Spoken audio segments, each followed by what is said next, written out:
Hey y'all, welcome back to Sentro School. Today we'll be going over how to cast on and cast off of your machine in both the panel and the tube settings. There are several different cast on methods, but today we'll just be covering the basic cast on. So let's get started. First we'll cast on a tube, so make sure your machine is in the tube setting, then crank the handle of your machine until the first peg is up. This is the first peg after the white peg. Grab your yarn and put a decently long tail into the center of the machine. Put your yarn in front of this first peg, kind of wrap it around like this, and you see how I'm pinching it together here so it stays under this little hook on the first peg. Then start slowly cranking your handle. And we're gonna bring this yarn behind the second peg, then keep cranking your handle slowly. Then we'll bring it in front of the third peg. Make sure it's under this little hook here.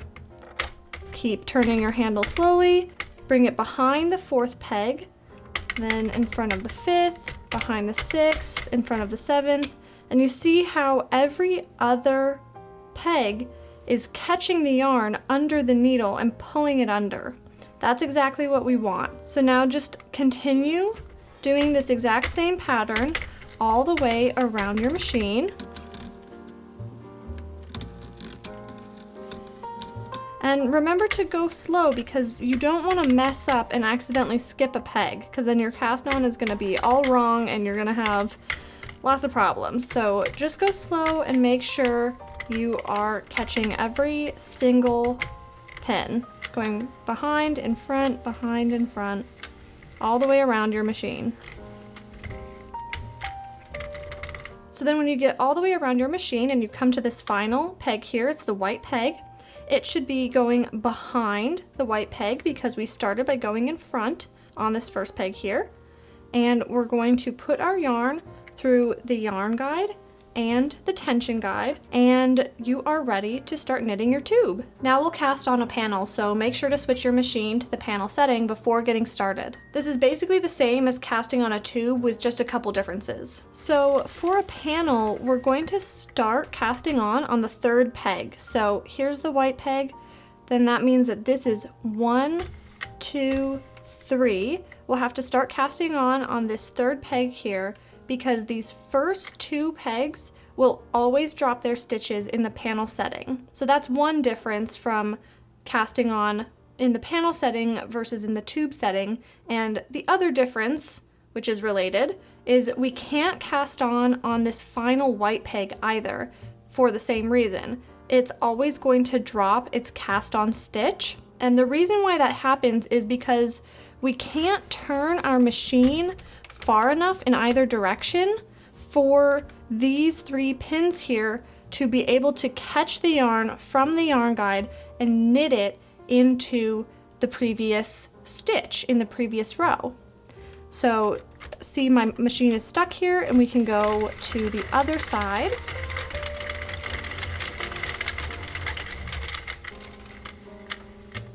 And again, my machine gets stuck on this second pin here. This means that the largest panel you can knit on your machine is the total number of needles on your machine minus 3. So I'm working on a 48 pin machine, which means the largest panel I can make on this machine is 45 stitches wide. If I want to knit a larger panel than that, I'd have to knit 2 panels and sew them together. Okay, let's cast on a panel.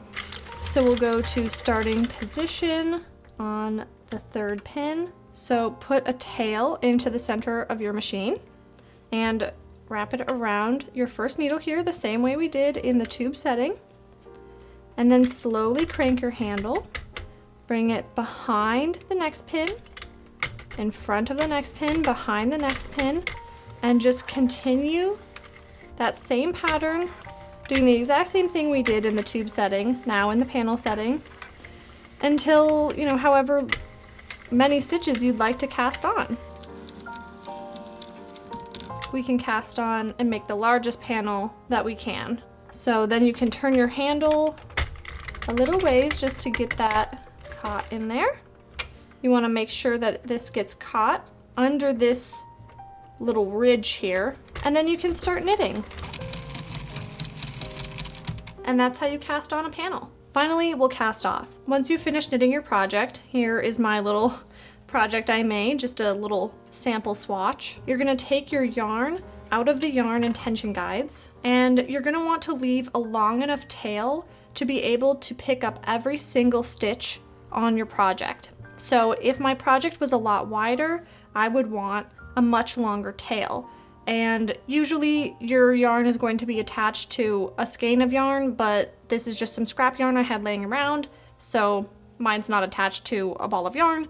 But if it was, then I would want to leave a pretty long tail like this and just cut it off from my skein of yarn that I have. Another thing that I often like to do is just use some scrap yarn. Here I have just a really long piece of scrap yarn that's a different color from my project, and I'll just use this to pick up all of the stitches on my project. So then when I get my project off of the machine and I want to do a bind off, then I can bind off and then just pull this yarn out of my project. That's just another option that you have when you do something like that, where you have a separate piece of yarn that's not attached to your project. Then you can leave your project attached to the skein of yarn and then do your bind off or continue knitting or crocheting or whatever, and you don't have to cut the yarn away from your skein that you were using. But it just depends on what you're doing.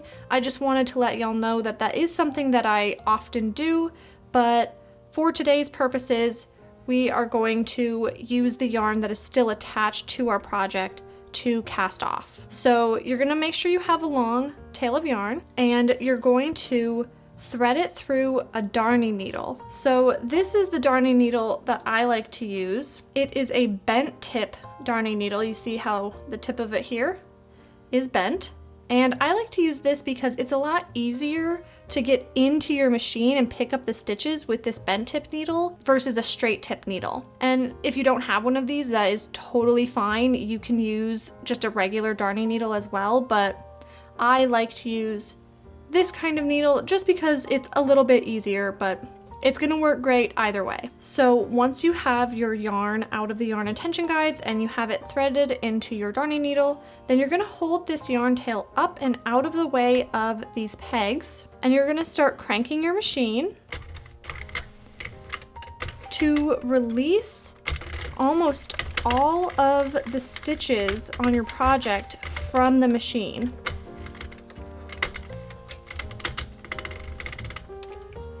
I like to do almost all the way released, so this one is still caught on here, you see, and then you're going to use your darning needle to pick up these stitches. And you see you're picking them up, oops, I almost dropped that one. You see you're gonna pick them up in order of where this yarn is. So this yarn's attached on this side over here, so I'm picking up this stitch first, and then this next stitch, and just going in order like this. If my yarn was attached on this side, then I would start picking up the stitches on this side. And make sure that you are picking up every single stitch. If you miss a stitch, you don't pick it up and secure it with this yarn here, then when you get your project off of the machine, that column will start to unravel. So now we need to crank the handle just a little bit more to continue releasing these stitches. Grab the last one, pull our yarn through,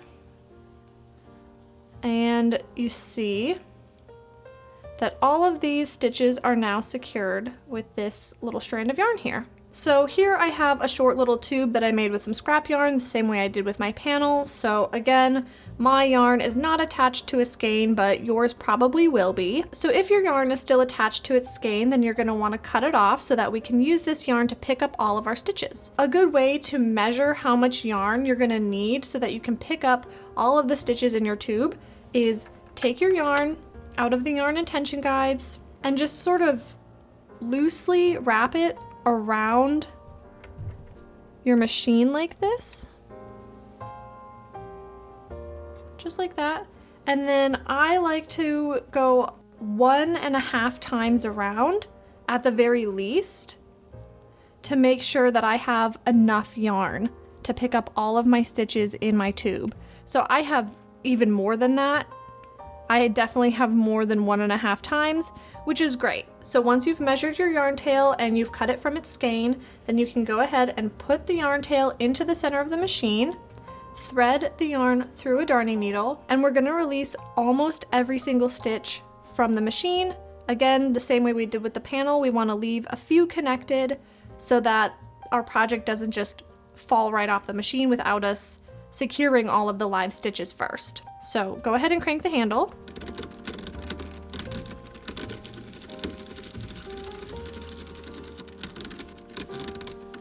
So here is the white needle, it's just popped its head up. So that means we've released almost every single stitch from the machine, and now we can go ahead and start picking up all of the stitches the same way that we did with the panel. So you see the yarn is connected to our final stitch of our row, this white needle here, which means we need to go and pick up the next stitch first, which is number 1 right here. And we're just gonna pick them all up in order.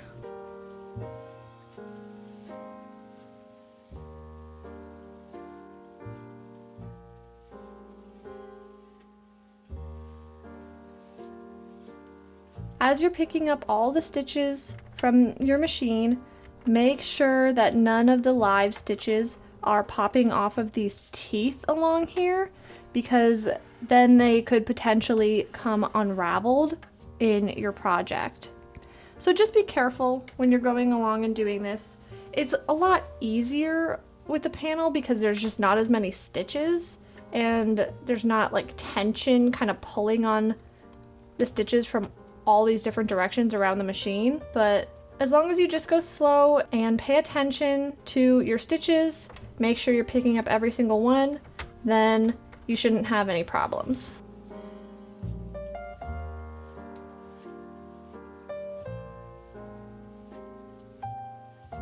And there we pick up the final stitch, which was on the white needle there.